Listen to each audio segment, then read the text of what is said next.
On continue notre étude donc dans le chapitre 4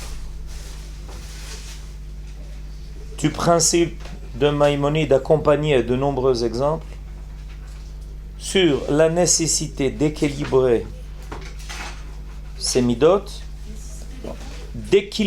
équilibrer ces midot en choisissant toujours le juste milieu. Le mot juste est très important. Ce n'est pas un milieu géométrique, c'est un milieu idéal qui comprend toutes les valeurs. Bichlal, la Torah est une Torah d'unification des valeurs. Dans le monde sont réparties toutes les valeurs divines, ce qui donne une importance et une valeur à chaque chose. Mais ces valeurs ne sont pas complémentaires. C'est-à-dire que on trouve ces valeurs éparpillées et très souvent on s'aperçoit chez les individus comme chez les peuples qu'on prend une valeur comme si elle était la seule valeur existante.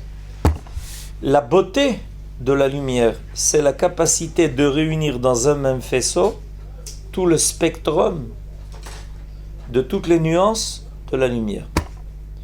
Ça, c'est la Torah. La Torah, par exemple, dans la paracha que l'on vient de lire, la parashat Mishpatim, c'est une Torah qui réclame la tzedaka, mais qui n'oublie pas le mishpat. Qui réclame la bonté, mais qui n'oublie pas la justice. Alors, des fois, on a des idéologies qui nous proposent d'être bons, d'aimer tout le monde, même les méchants. Pourquoi pas? L'amour avant tout. Tu parles. Et d'autres idéologies qui vont nous proposer la rigueur, l'épée. Oui, on sait ce que ça veut dire aussi. C'est-à-dire une justice sans bonté, sans miséricorde. La Torah réclame tzedaka ou mishpat. Chaque jour, on le dit dans la Hamida, que la Torah nous fait savoir que Dieu aime tzedaka ou mishpat. Quand il faut rendre justice, il faut rendre justice. Des fois, avec toute rigueur. Sinon, les méchants vont jouer dans ce monde, ce qu'ils font d'ailleurs régulièrement. Parce qu'ils se sont aperçus qu'au nom d'une pseudo-bonté, on est prêt à coopérer aussi avec la méchanceté. Et il y a des cas où c'est le contraire. Et donc il faut savoir unir les valeurs. Et ça, c'est un travail qui est extrêmement difficile. C'est un travail qui réclame une sagesse immense, totale. Dans quel cas donner la préséance à la justice, dans quel cas donner préséance à la tzedaka, à la bonté, à la miséricorde. Nos sages ont une belle phrase, small docha, la main gauche repousse, yad yamin mekarevet. C'est-à-dire qu'on joue avec les deux forces qui sont des forces contraires. Une force où des fois il faut repousser, il y a des forces où il faut au contraire rapprocher. Et ce travail-là est un travail qui demande une grande chokhma, parce que c'est le sod, le secret de l'unité divine. Quand on parle de l'unité divine, en réalité, ce n'est pas un mot qui sert simplement à mettre de côté l'idée qu'il y aurait plusieurs divinités. Évidemment, c'est clair. Mais en réalité, ça veut dire beaucoup plus que cela. Ça veut dire qu'il n'y a pas il ne doit pas y avoir une dissonance des valeurs. Toutes les valeurs doivent coopérer, vivre ensemble, s'harmoniser, se compléter. Et c'est pour ça que dans notre vie, il y a des cas où on s'éloigne de quelque chose et d'autres cas où on se rapproche de quelque chose. Et on peut dire, alors tu t'éloignes ou tu te rapproches? Les deux. Il peut y avoir les deux. Par exemple, la Torah nous parle du fait que pour se marier, il faut s'éloigner. Al ken ya'azov ish et aviv ve'et imo ve'davak be'ishto ve'ayu lebasar echad. Traduction à peu près. C'est pour ça qu'un homme doit quitter son père et sa mère et se rapprocher de sa femme pour n'en faire qu'une seule et même unité. Et alors, il oublie son père et sa mère? Non, il retrouvera son père et sa mère après qu'il ait réalisé sa propre unité indépendante. Et ça sera encore beaucoup plus grand. Parce qu'à ce moment-là, ça ne sera pas quelque chose qui sera dépendant, ça ne sera pas une force dépendante, c'est de sa propre volonté, comprenant la valeur de ce qu'il a reçu de ses ancêtres, qu'il rejoindra à nouveau son père et sa mère. Alors c'est intéressant ce phénomène. On est de ses parents, on est attaché à ses parents, on est dépendant de ses parents, et à un moment donné, on doit couper le cordon ombilical. Si on ne coupe pas le cordon ombilical à un bébé, il meurt. C'est un acte extrêmement symbolique, extrêmement fort et extrêmement déterminant dans la vie de l'homme. Couper. Et alors, ensuite on retrouve, comme le bébé, à qui on coupe le cordon ombilical, et puis on le remet sur le ventre de sa mère pour téter. Et on a fait deux choses. On a coupé et on a rapproché. Toute la vie est comme ça, l'unité des valeurs. Je dis ça parce que c'est le secret de la pensée de Maïmonide. Le secret de la pensée de Maïmonide de parler du juste milieu, c'est la capacité, en réalité, de faire vivre en coopération et en harmonie des valeurs qui sont aux extrêmes quand elles sont isolées et qui deviennent un idéal quand elles sont harmonisées. Vous avez compris donc l'idée du juste milieu? L'idée de juste milieu, c'est de savoir qu'il y a des valeurs qui sont extrêmes. Et moi, je veux être là. En réalité, ce que je fais, c'est que je prends ces extrêmes, et je les harmonise dans quelque chose qui comprend les deux valeurs à la fois. Ok? Et ça, c'est vrai dans tous les domaines de la vie. Par exemple, dans l'éducation, de temps en temps, il faut savoir faire comme ça avec la main gauche. Et ensuite, enlacer avec la main droite. On ne peut pas l'un sans l'autre. Il faut savoir ce qu'on appelle mettre des limites. Et il faut surtout montrer son amour à ses enfants. Maintenant, si on leur donne tout, pour leur prouver, soi-disant, qu'on les aime, on leur fait quelque chose de grave, les pauvres. Et le contraire aussi, si on est quelqu'un d'autoritaire qui ne veut montrer aucune affection à ses enfants, parce qu'on veut les élever à la baguette,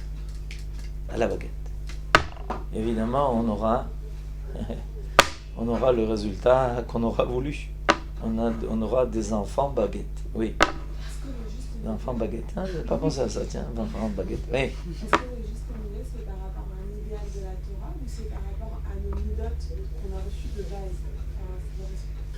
Si vous parlez, ça dépend si vous parlez de la réalité ou vous parlez du but à atteindre. C'est une belle question.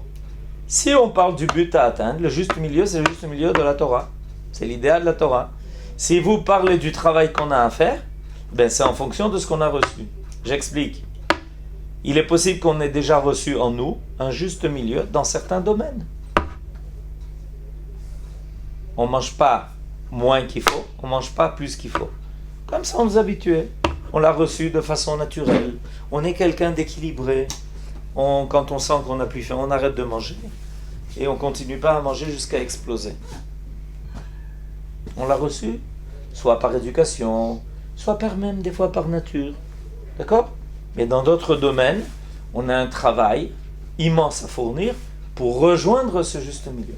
Alors la Torah nous sert de modèle. Elle nous explique comment Avraham Avinu était un homme de bonté, comment Avraham Avinu était un homme qui aimait tout le monde, qui ouvrait sa tente, qui recevait les invités, qui courait après eux, qui partait en guerre, s'il le fallait, contre les méchants qui avaient fait prisonnier son neveu. Et là, il s'est battu, il a fait la guerre sans aucune miséricorde pour ces méchants. Donc, la Torah nous présente un idéal qu'il faut étudier sérieusement. C'est un travail permanent de découvrir dans la Torah cette unité des valeurs. On remarque que des gens, des fois, n'arrivent pas à comprendre cette unité des valeurs qui figure dans la Torah. Ils imaginent dans la Torah, on va trouver que ça ou que ça.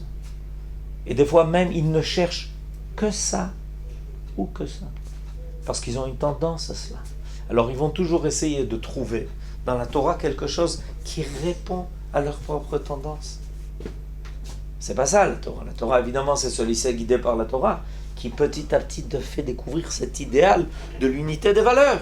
Maintenant, petit à petit, on découvre que par rapport à cet idéal que la Torah nous présente, on est près ou loin. On a déjà adhéré ou pas tellement. On a des réticences. On a des fois des mitzvot qu'il nous est facile de faire, des mitzvot qu'il nous est plus difficile de faire. Et des fois on ne se rend pas compte. D'où le but de l'étude, c'est de nous amener à cette conscience. C'est tout le travail de l'étude. Le travail de l'étude, vous avez tout à fait raison. D'abord l'étude de la Torah et l'étude de son propre être. Nachon, la Torah réclame de nous connaître. Une autoconnaissance. La Torah réclame une autoconnaissance de l'homme. Da et tatzmecha. Alors, pourquoi l'étude aide à se découvrir? Parce que l'étude nous fait découvrir des paramètres objectifs d'existence. Et puis, au fur et à mesure que l'on étudie, on se dit, mais dis-moi, où je suis par rapport à tout cela, moi? Et alors, ça nous invite à une introspection. Vous avez déjà entendu ce mot-là? C'est comme ça que la psychologie a commencé. Introspection. Inspection de soi-même. C'est-à-dire que le fait d'étudier la Torah, d'entendre parler de ces êtres, Avraham et Sarah, Yitzhak et Rivka, on commence à se demander, dis-moi où je suis dans toute cette affaire, moi. Où je suis. Comme quelqu'un qui étudie Eretz Israël, la valeur de la terre d'Israël selon la Torah, et à un moment donné, il dit, mais dis-moi, qu'est-ce que tu fais à ton rond-tronc, toi? Qu'est-ce que tu fais à New York, tu n'es pas à l'endroit qu'il faut. Mais qu'est-ce qui m'arrive? Boker Tov. On se réveille et on se dit, voilà, on n'est pas à la bonne place. Comme certains racontent que c'est comme ça que ça leur est arrivé. Donc, Maïmonide nous fait découvrir ce secret de l'unité des valeurs au niveau des midot. Nos midot, ce sont donc des midot qui prennent ces extrêmes-là, que Maïmonide refute en disant tous les extrêmes sont nocifs, tous les extrêmes sont négatifs parce qu'ils sont partiels. Quelque chose qui est partiel, c'est comme une challah qui est coupée en deux. On ne peut pas faire dessus le motzi. Il faut une challah qui soit shlema. D'accord? Dans la challah, il y a deux bouts. Et la challah a réuni toute la farine bien pétrie et elle devient uniforme. Une bonne pâte, c'est une pâte qui a été bien pétrie et dans laquelle on a donné le même aspect partout. Ensuite, on le met au four et on a une challah qui est entière. Alors, c'est pareil au niveau des midot. Alors, on a déjà étudié un certain nombre de midot. Aujourd'hui, on passe à la mida qui s'appelle la savlanut. Ah, on en avait bien besoin, celle-là. 5e ligne avant la fin, à la page Kav Gimel. Vous l'avez trouvé? La savlanut, vous l'avez trouvé avec beaucoup de savlanut. Kav Gimel, 5 lignes avant la fin. Veha savlanut. Inutile de traduire. Dès qu'on débarque À Loud, on découvre le besoin de la savlanout. Vea savlanout, memutsa. C'est le juste milieu. Ben akaas, entre la colère, ve'eder argashat cherpa vavuz.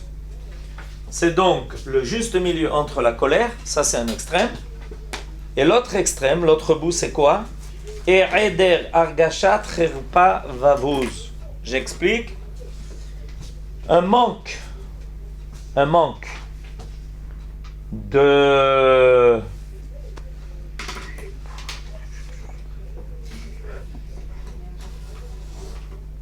sentir, de sensation, le manque de sensation de quelque chose qui porte atteinte à notre propre valeur, honneur. C'est-à-dire qu'on est inerte. La savlanout, c'est donc la mida, la mesure qui est le juste milieu entre la colère et le contraire, l'inertie. Alors, ça veut dire quoi la savlanout? La savlanout, d'abord, quand on veut comprendre quelque chose, je vous donne un petit truc, il faut toujours chercher en hébreu ce que l'on appelle la racine. Nachon, vous avez raison, le shoresh. Mais la racine, c'est pas seulement la racine étymologique, c'est la racine et l'essence de la chose. Savlanout vient du mot lisbol. Lisbol. Lisbol, en hébreu, on dit un portefaix, se dit un sabal. Celui qui est capable de prendre un poids lourd sur ses épaules se dit en hébreu un sabal. Si on a besoin de transporter quelque chose d'un endroit à l'autre, ou quand il y a un déménagement, on a besoin de sabalim. C'est-à-dire celui qui est capable de prendre sur ses épaules un poids lourd. Ok? Mais c'est ça la savlanout. Lisbonne, c'est transporter. Lisbol, c'est aussi transporter. Mais c'est aussi la capacité, par exemple, de supporter la douleur. Par exemple, en hébreu, la capacité d'assumer la douleur se dit koach sevel. La force d'assumer le poids de la douleur. Koach sevel. Vous voulez que je vous marque tout ça au tableau? C'est fait, on est passé maintenant à l'ulpan, c'est officiel. Alors maintenant, aujourd'hui, cours d'ulpan, l'étude de l'hébreu, c'est l'étude de la Torah, donc on n'a pas de problème, on ne perd pas son temps. Mais en réalité, grâce à cela, on va découvrir cette valeur qui s'appelle la savlanout.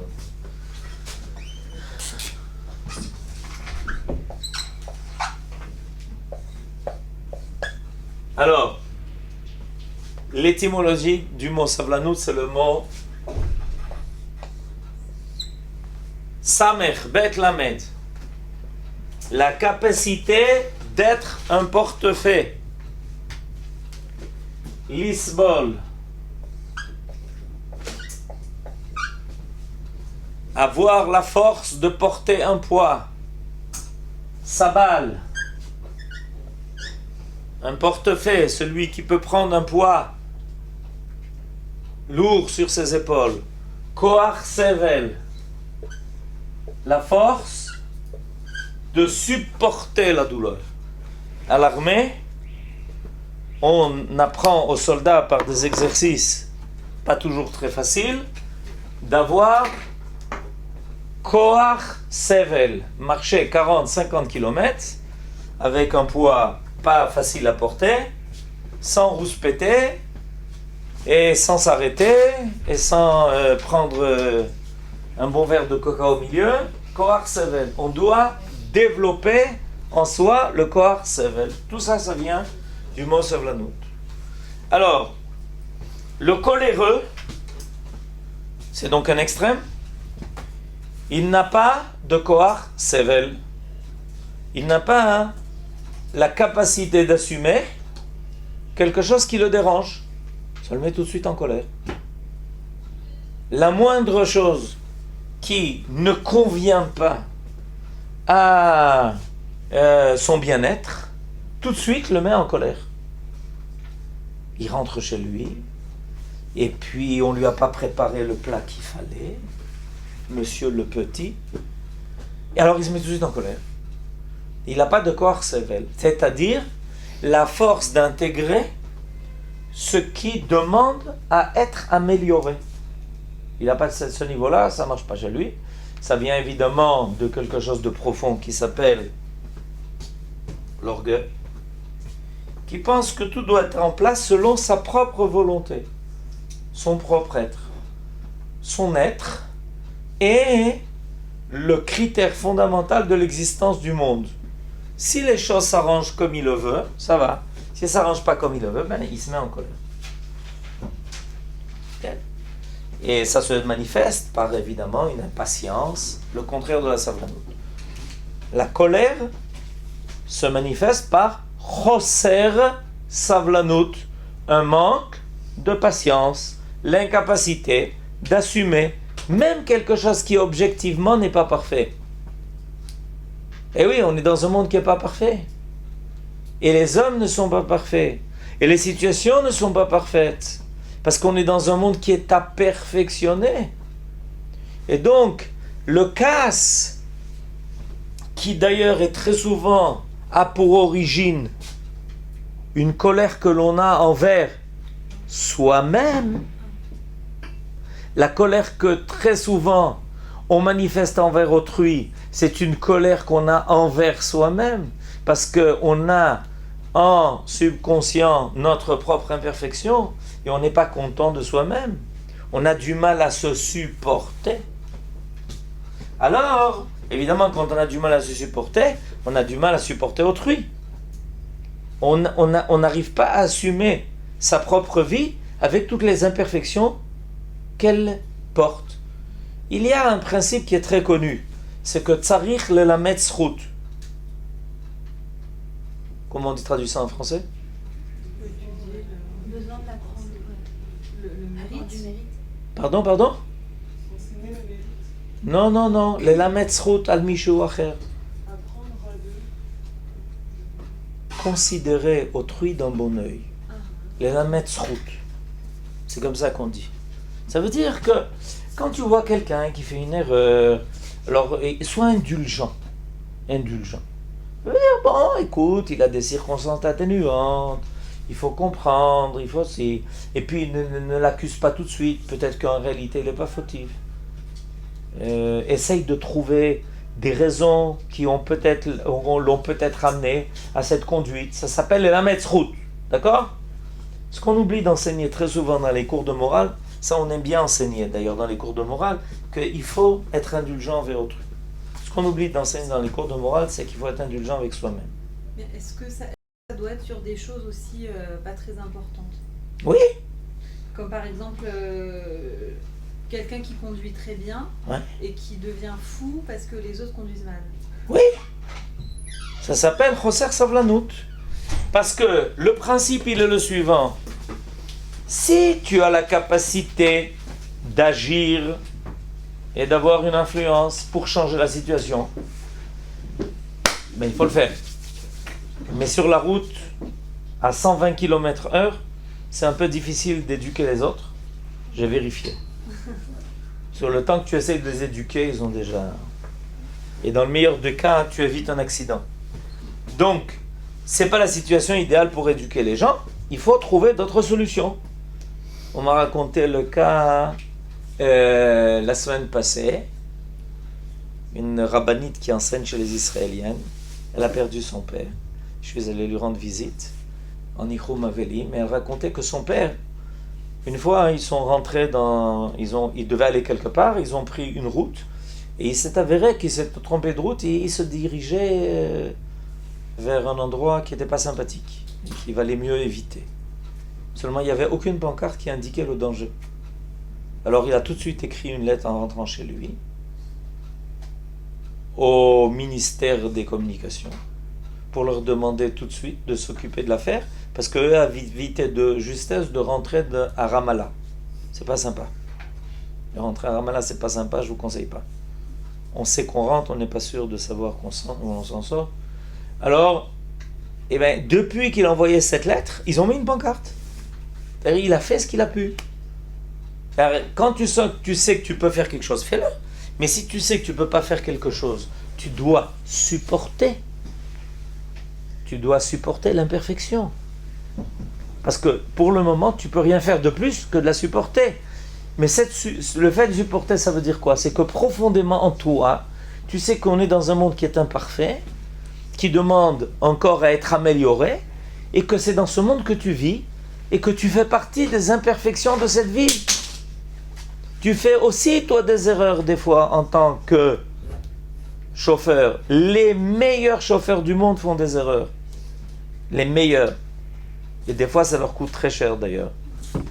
Donc, l'idée de la savlanout, c'est l'idée que si tu rencontres quelque chose qui est imparfait, ou imparfait à tes yeux, soit tu agis pour remédier à cette imperfection, soit tu arrives à assumer ce poids.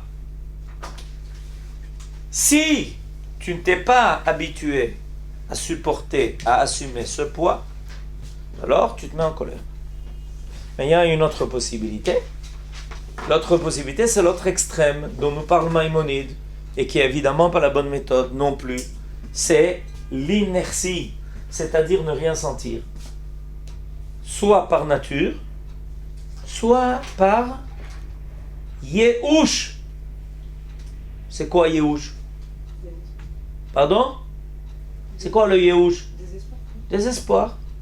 C'est-à-dire que tu arrives à des situations où tu te dis, de toutes les façons, ce monde, il ne vaut pas grand-chose. Ça ne sert à rien de se mettre en colère. De toutes les façons, ça aide à rien. Ça, c'est un Yehush. Ça s'appelle aussi Choser Argasha. Non, c'est pas l'idée. C'est pas l'idée qu'on est meyuashim, qu'on est désespéré de l'état du monde et qu'on devient complètement indifférent à ce qui se passe.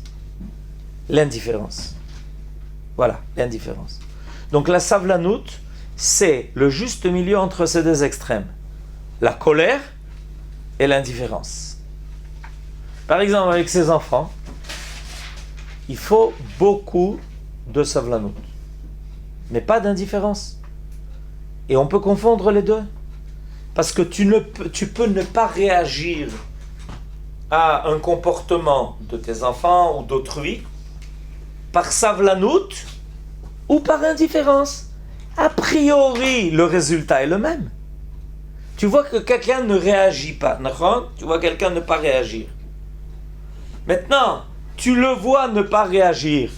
Tu peux porter ça à la valeur de la savlanout. C'est par savlanout qu'il n'a pas réagi. Des fois, ces enfants font des bêtises. Alors, on ne réagit pas. Ça peut être la savlanout, mais ça peut être aussi de l'indifférence. Or, l'enfant, lui, sait si tu n'as pas réagi par savlanout ou par indifférence. Par exemple, il, par un geste imprudent, casse un verre.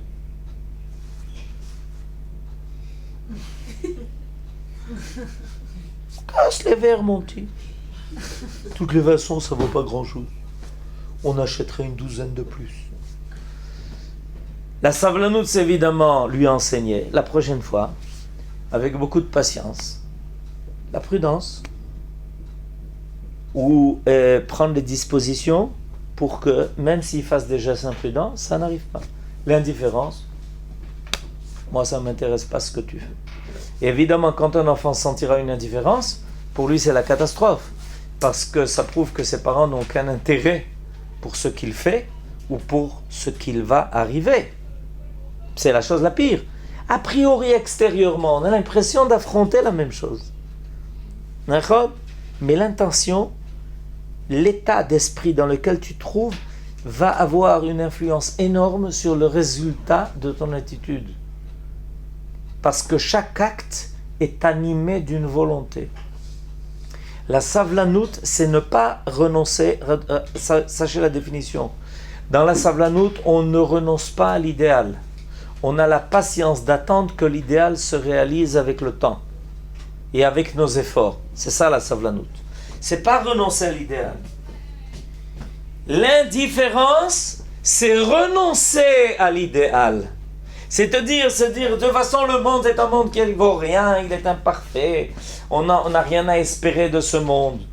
Et l'indifférence peut conduire au khurban, à la destruction, à la catastrophe. Si on reste indifférent à toutes ces imperfections. La savlanout, on n'est pas indifférent aux imperfections. On a la patience d'attendre que toutes les imperfections soient complétées, soit par nous, soit par autrui. Que l'enfant grandisse, on va l'aider à surmonter les difficultés qu'il a à apprendre à faire des gestes prudents. C'est une grande différence. C'est pour ça que la savlanout est un juste milieu. Parce que la savlanout n'est pas une indifférence. Elle est la capacité d'être attentif à l'imperfection sans pour autant se mettre en colère de l'apparition de la perfection en attendant que ça se complète. C'est clair? Qui est-ce qui a levé le doigt? Qui voulait poser une question? Oui, Vakasha. Juste par rapport à l'éducation des enfants. Oui. Ça veut dire qu'on doit réagir forcément à chaque...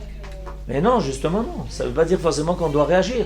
Ça ne veut pas dire non plus qu'on ne doit pas ne pas réagir.